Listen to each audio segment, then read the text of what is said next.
I am AI Buddha.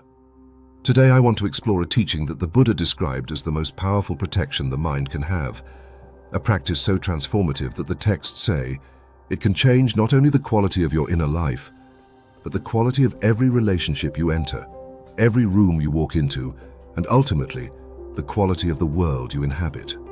Loving kindness. In Pali, Metta. And I want to begin by saying something that may surprise you.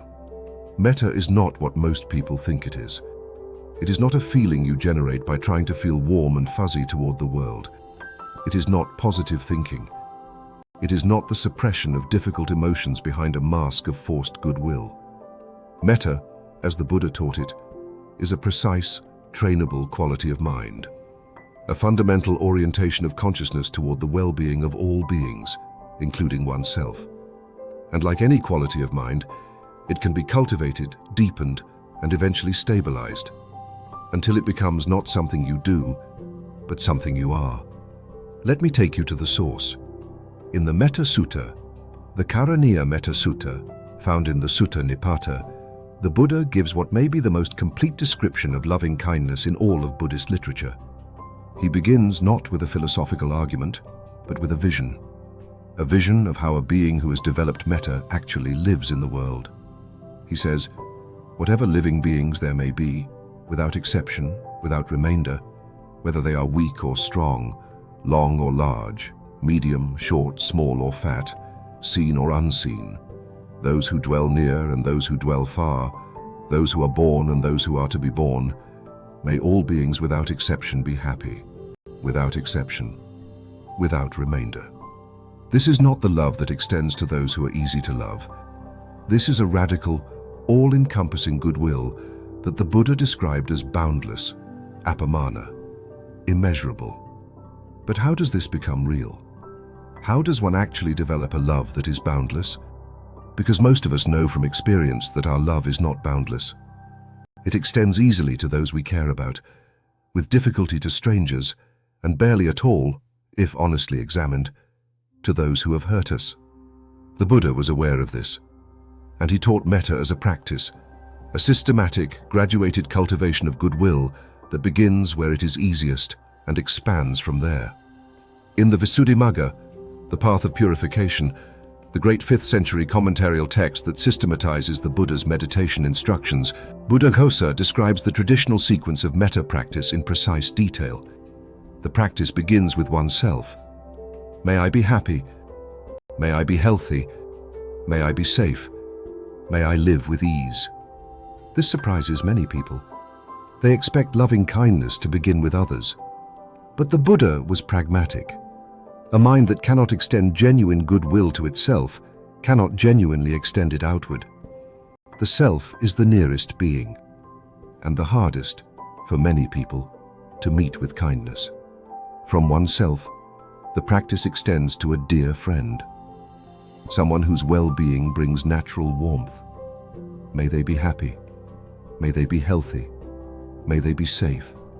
May they live with ease. Here the mind learns to feel the quality of metta, the genuine wish for well-being, so that it can recognize it and amplify it. From a dear friend, the practice extends to a neutral person, someone you know but have no particular feeling about. The neighbor you see but don't know, the person who serves you coffee.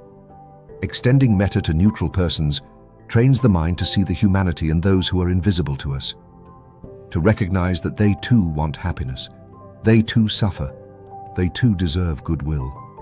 And then, the most challenging extension, to a difficult person, someone toward whom aversion, resentment, or anger arises. The practice here is not to pretend the difficulty isn't real. It is not to suppress the hurt or the anger.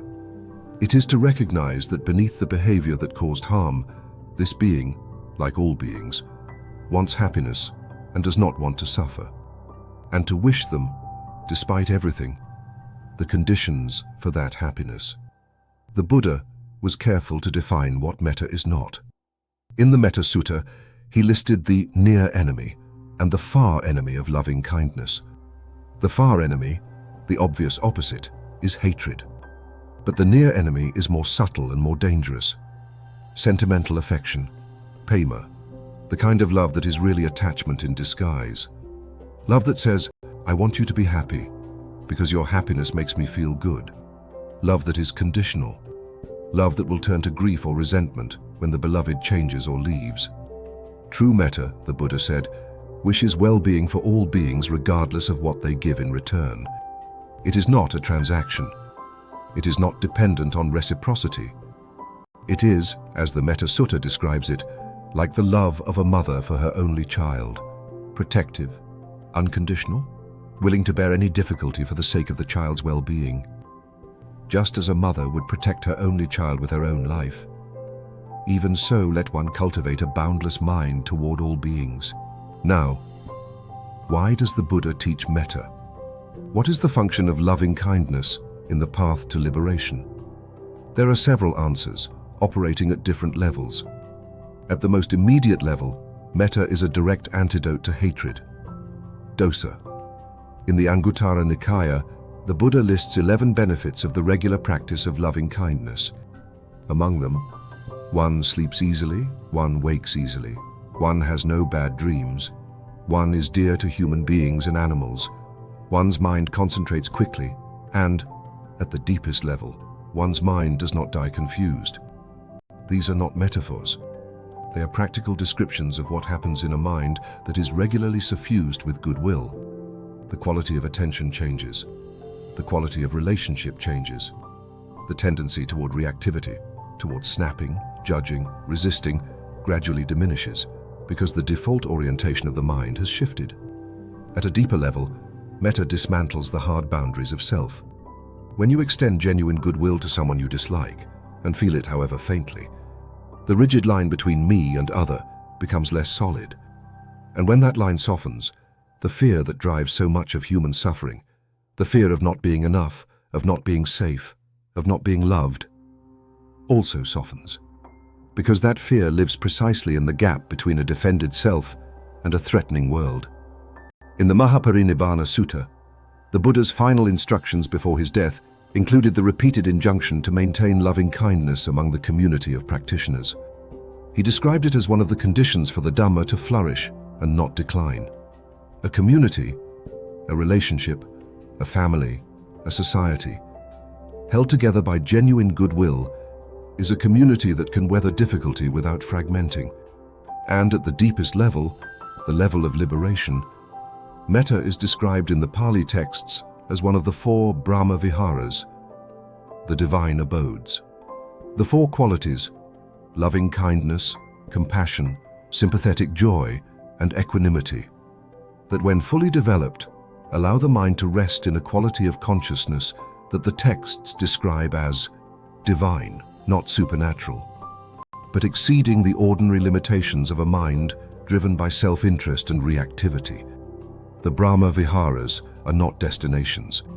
They are orientations. The practitioner who has stabilized metta does not live in a permanent state of blissful warmth. They live in a world of difficulty, complexity, and impermanence, like everyone else.